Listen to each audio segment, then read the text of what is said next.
በስድስት ወር ውስጥ ከ5000 በላይ ለሚሆኑ ህጻናትና የህጻናት ወላጆች ነጻ የህግ ድጋፍ ማድረጉን የፌዴራል ጠቅላይ ፍርድ ቤት አስታውቋል።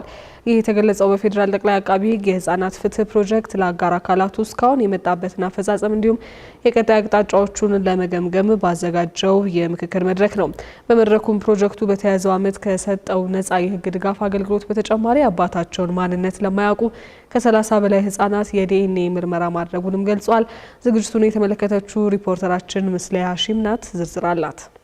ባለፉት 20 ዓመታት ለህጻናት ተስማሚ የፍትህ ስርዓትን በመገንባት ዙሪያ በርካታ ስራዎችን ሲያከናውን የቆየው በፌዴራል ጠቅላይ አቃቤ ህግ የህጻናት ፍትህ ፕሮጀክት በዛሬው ዕለት ለአጋር አካላቱ እስካሁን ያከናወናቸውን ተግባራት ያብራራ ሲሆን የቀጣይ አቅጣጫዎችንም አስቀምጧል። ይህ ፕሮጀክት የፍትህ ስርዓቱን ለህጻናት ተስማሚ ከማድረግ አኳያ አሁንም ስራዎችን እየሰራ መሆኑን በተለይም በደል ለደረሰባቸው ህጻናትና በፍርድ ቤት ለመከራከር አቅም ለሌላቸው የህጻናት ወላጆች ከፍተኛ አስተዋጽኦ ማበርከቱን በፌዴራል ከፍተኛ ደረጃ ፍርድ ቤት ዳኛና የፕሮጀክቱ ዳይሬክተር ህውስት አሸናፊ ገልጿል። እንዲሁም ፕሮጀክቱ ጥቃትን ተቋቁመው የቆሙ ህጻናትን በህግ በመደገፍ ለነገ ብቁ ዜጋ እንዲሆኑ ይረዳቸዋል ነው ያሉት ዳይሬክተሯ። በዳኝነት ስርዓት ውስጥ ስርዓቱ ለህጻናት ምቹ እንዲሆን ከዚህም ባለፈ ህጻናት ተጎጂዎች ወይም ደግሞ ሰርቫይቨርስ የምንላቸው ጥቃትን ተቋቁመው የቆሙ ህጻናት ለነገ ብቁ ዜጋ እንዲሆኑ እንዳይሰብራቸው ቆመው መሄድ እንዲችሉ ከዚህም ባለፈ ደግሞ ፍትህን ማግኘት እንዲችሉም ጭምር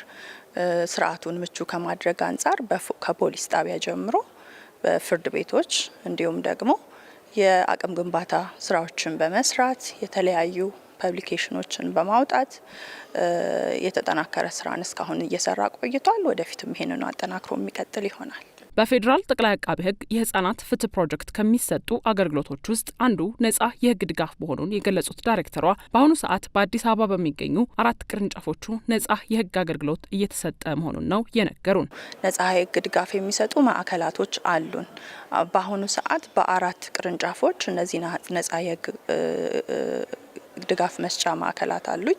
እንዲሁም እንደውም ህብረተሰቡም እንዲያውቃቸው በዚህ አጋጣሚ በ6 ኪሎ ጠቅላይ ፍርድ ቤት ግቢ ውስጥ በየካ መጀመሪያ ደረጃ ፍርድ ቤት ግቢ ውስጥ ከዚህ በተጨማሪ ደግሞ በንፋስ ስልክ ላፍቶ ክፍለ ከተማ የመጀመሪያ ደረጃ ፍርድ ቤት ግቢ ውስጥ በልደታ የመጀመሪያ ደረጃ ፍርድ ቤት ግቢ ውስጥ እነዚህ ማዕከላቶች ተደራጅተው ይገኛሉ። በማዕከላችን ነጻ የህግ ድጋፍ የሚሰጡ ጠበቆች አሉን፣ ላይሰንስድ የሆኑ። ስለዚህ የህግ ምክርን ይሰጣሉ፣ አቤቱታዎችን ያዘጋጃሉ።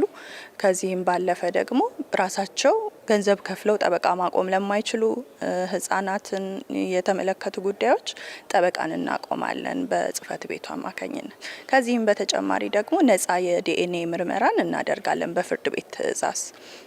አባታቸውን ለማያውቁና ክርክር ላይ ላሉ ህጻናት አባታቸውን በማግኘት ሂደት ድጋፍ ለማድረግ እና ለፍትህ ስርዓቱም ደግሞ ውሳኔ ለመስጠት አጋዥ የሚሆን መረጃን እንዲገኝ ማለት ነው። በእነዚህ ማዕከላትም በዚህ ዓመት 6 ወር ውስጥ ከ5000 በላይ ለሚሆኑ ህጻናትና የህጻናት ወላጆች ነጻ የህግ ድጋፍ መደረጉን የገለጹት በፌዴራል ጠቅላይ ፍርድ ቤት የተቋቋመው የህጻናት ፍትህ ፕሮጀክት ዳይሬክተር በተያዘው ዓመት ከተሰጠው ነጻ የህግ ድጋፍ በተጨማሪ ከ30 በላይ ለሚሆኑ የአባታቸው ማንነት ለማያውቁና ክርክር ላይ ላሉ ህጻናት የአባትነት ዲኤንኤ ምርመራ መደረጉን አሳውቀዋል። ከነዚህም ውስጥ 24 የሚሆኑት አባት መሆናቸው መረጋገጡን ነው የህጻናት ፍትህ ፕሮጀክት ዳይሬክተር የሆኑት ህውስት አሸናፊ የነገሩን። ለምሳሌ የዚህን ዓመት ብገልጽ ከጁላይ 1 ጀምሮ እስከ ዲሰምበር 30 ባለው ጊዜ ውስጥ ከ5000 በላይ ለሆኑ ህጻናት ነጻ የህግ ድጋፍ ለወላጆቻቸውም ጭምር ተሰጥቷል። ከዚህ በተጨማሪ ደግሞ 31 ለሚሆኑ ጉዳዮች ነጻ የዲኤንኤ ምርመራን አድርገናል። ከነዚህ የዲኤንኤ ምርመራ ውስጥ ደግሞ ወደ 24 የሚሆኑት አባታቸው መሆናቸው ተረጋግጧል። ስለዚህ ይሄ የሚያሳየው ይሄ ድጋፍ በቀጠለ ቁጥር ልንደርስ የምንችላቸውን ህጻናት ብዛት ነው። ቅድም ቪዲዮ ላይ እንደተመለከትሹ አገልግሎቱን ፈልገው የሚቀመጡ ሰዎች በጣም ብዙ ናቸው። የካ ሴንተር ላይ በተለይ እንደተመለከትሹ በወር ውስጥ ወደ 2000 የሚጠጋ ኬዞችን እናያለን በማዕከላችን በአንዱ ሴንተር ብቻ።